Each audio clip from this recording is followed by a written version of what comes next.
Hey guys, welcome to another episode of Midnight Movies, and today we're going to talk about my most anticipated movie this year, Rogue One, a Star Wars story. If you've been following this channel for a little while, or if you even know me personally, you know how deep I am in Star Wars fandom. Like, I love Star Wars. In conversations with friends, I'm always that nerd that knows all the models of the different ships and the names of individual clone troopers. So clearly, I went to go see Rogue One. I'm not going to spend too much time talking about the story details because everybody knows what it's about. Death Star is getting built, Rebels steal the plans that allow Luke to blow it up in A New Hope.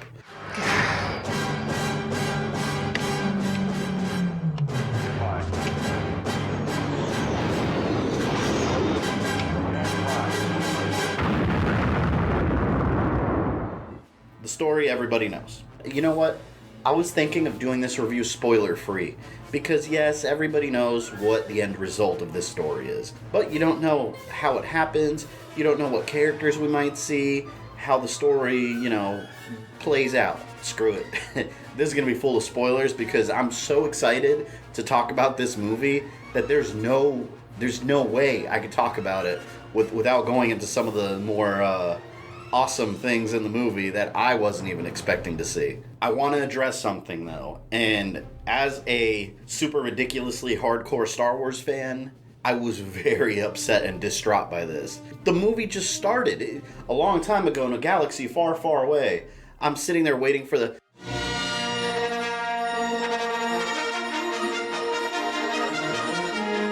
movie just starts. This paragraph right here, that's Rogue One. Okay, maybe they just figured that they've already explained it, but I mean, come on, it's such a Star Wars tradition to have this. Another reason I've heard is that, this is not a main episode, like, episode 1, 2, 3, 4, 5, 6, 7. It's a side story, so they decided not to do it. And to add on to that fact, you're not going to do that because it's a side story. Well, so is this, and this, and this, and this, and this, and this. I know they're video games, but they're side stories too, and they all had a story crawl at the beginning. This is not how you open a Star Wars movie. Enough wasting time with that. Let's start the real review. I've had people ask me already, what do you like better, Force Awakens or Rogue One? And that's a really hard question for me to answer because, they're both very good Star Wars movies, but they're very, very different from each other. And I actually had this conversation with my fiance on the way home from the movie, because she's not a big Star Wars head like me. I mean, she goes to movies with me, she understands the stories and enjoys the movies, but she's not in deep like I am. She liked The Force Awakens more because it had a lot more humor. It was much more of an adventure story. This movie, she liked it, but she didn't enjoy it as much because it is a little different than what you would expect out of a Star Wars movie. And I feel that's kind of why I appreciate Rogue One more so. Not that I like it better than The Force Awakens. I mean, at the end of the day, I'm going to like all the Star Wars movies, hands down. Minus this one. Genuinely do not like this movie, other than the final battle with Darth Maul. That was awesome. The Jedi are gone, and you really feel it in this movie. I mean, there's not people running around with lightsabers, having lightsaber battles, Force users pushing stormtroopers against walls, and the Rebel Alliance is struggling to stay on its feet against the Empire. It's a very military movie. It's not a side of Star Wars that the movies have ever really focused on. The prequels have to do with Anakin's rise and fall as Darth Vader. The classic ones have to do with Luke's training as a Jedi. Force Awakens, that's more Rey's story. So the military backdrop of Star Wars kind of sits in the background in a way for most of these movies. And in here, it's full front focus of the story. And I love to see that because you're seeing regular people struggle against the Empire. They don't have the help of the Jedi. So naturally, this story is a little more serious. Most of the humor actually comes from K2SO, who is an Imperial security droid that gets reprogrammed to work for the Rebels, Terminator style. He was delightful. His humor was very dry and sarcastic, and he was absolutely one of my favorite characters in the movie. I feel anyone could really go into this movie enjoying it and having a general understanding of the story it's trying to tell, but I feel like where you really, really appreciate this movie is from a fan point of view. It's funny because I was kind of disappointed. Like I said, in my group of friends, I'm always the one that knows all the super nerdy details that nobody really knows. I'm sitting there watching the movie, getting excited every time I see a little Easter egg or cameo, and I look around, no one else is even excited. They're just watching the movie. I was like, damn. But I get to share it with you guys. There was so many Easter eggs I noticed, and you know what? I'm sure I missed a ton of them. I'm sure if I go on Google and I type in Star Wars Rogue One Easter eggs, I'll find list after list of a bunch of things, but I don't like to do that. I like to pick up things on my own. So let's go over some of the more interesting Easter eggs. When Jin's in the marketplace, she runs into someone and they turn around and it's freaking Ponda Baba and Dr. Evazan. If you have no idea who they are, go back and watch Star Wars A New Hope. In the Cantina bar, Ponda Baba is the alien here that Obi-Wan and Luke kind of get in a fight with, and Obi-Wan cuts his arm off. He doesn't like you. I'm sorry. I don't like you either.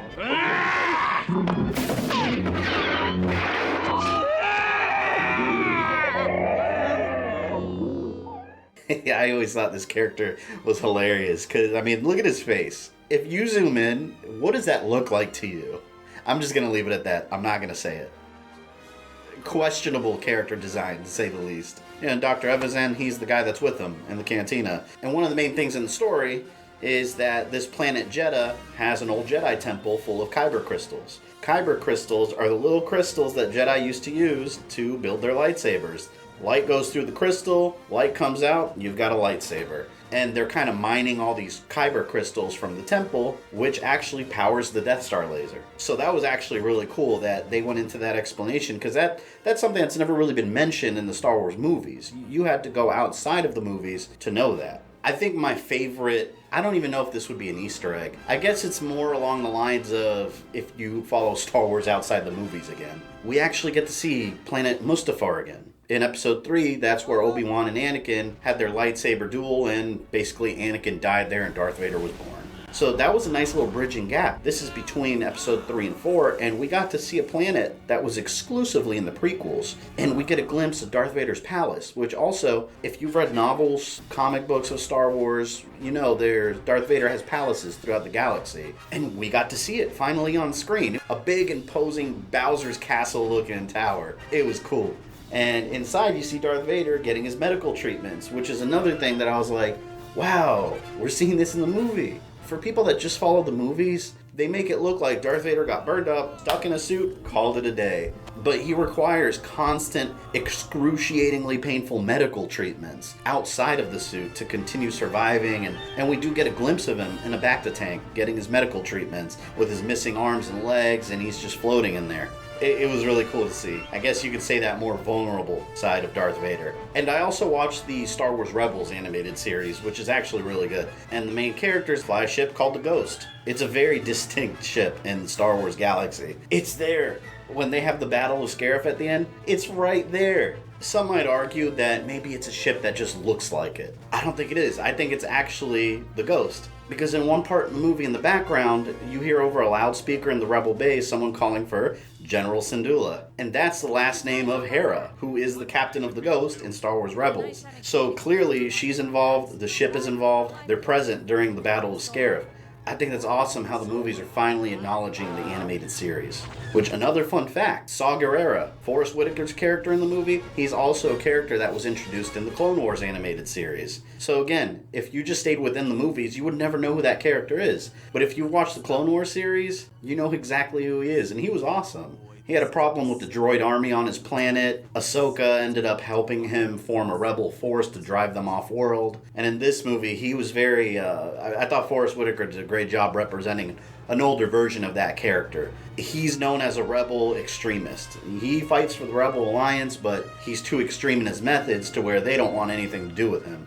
And it comes out in his personality. He's very intense. Anyways, going back to Star Wars Rebels, Chopper. The little astromech droid from Star Wars Rebels that has an attitude, you see him on Yavin Base just stroll by casually. I remember when that happened in the movie, I looked around to see if anyone else noticed. Nobody reacted, because it happened so quickly, but clear as day it was him. Now, some characters that were in the movie that I did not expect to see at all. Grand Moff Tarkin. If you need a reminder, he is the old man from A New Hope that is that cold-blooded Imperial governor that's stationed on the Death Star that ordered the destruction of Alderaan. Governor Tarkin, I should have expected to find you holding Vader's leash. I recognized your foul stench when I was brought on board. He's in this movie. They didn't just cast someone that looked like him. It's him. But they digitally made a CG. You can tell it's CG. It doesn't, I'll say this, it doesn't look like a real person. He's clearly CG, but you kind of have to do that. But it looks just like him. It was so creepy to see. And it's not just a little cameo. He's actually in the movie a decent amount of time. Him and director Krennic, they have this rivalry of who's going to kiss the Emperor's ass more and who's going to be in charge of the Death Star. And one thing I found really interesting, Galen Erso is Jyn's father. And he's basically being forced by the Empire to help finish the Death Star.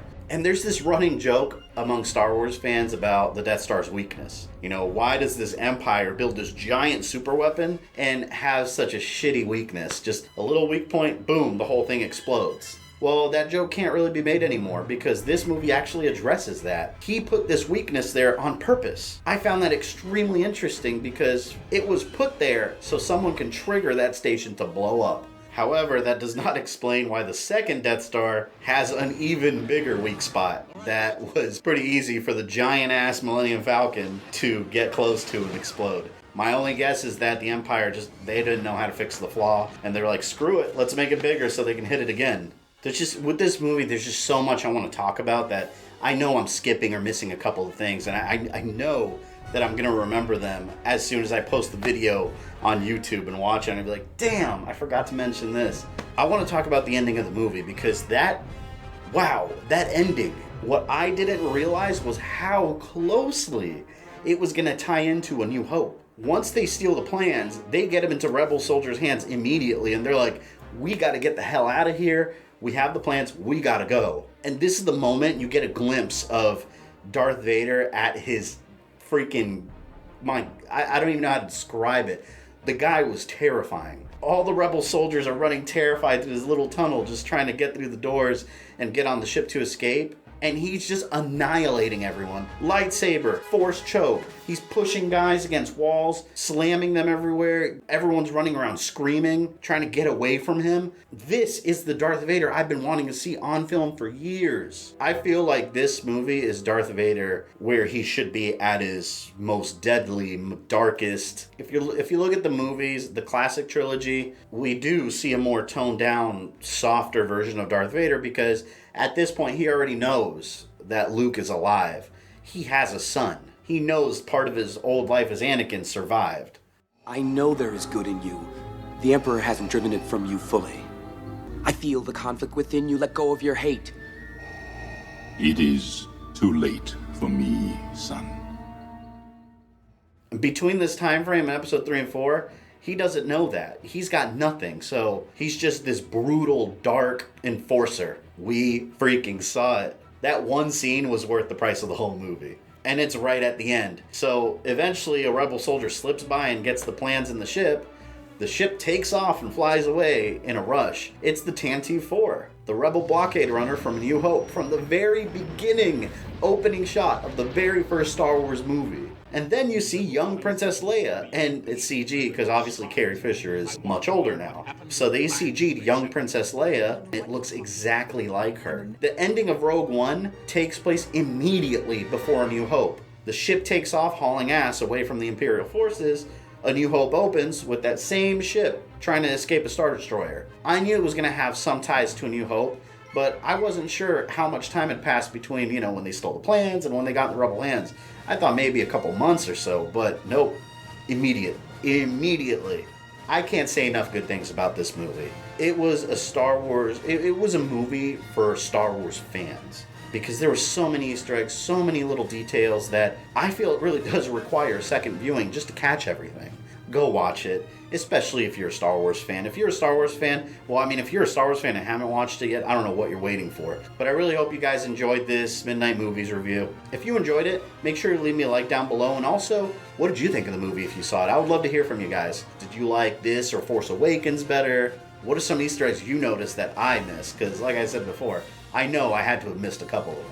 And make sure you subscribe to my channel too if you liked it. If you haven't subscribed, make sure you hit that subscribe button for me so you don't miss anything. I love you guys. I'm out of here.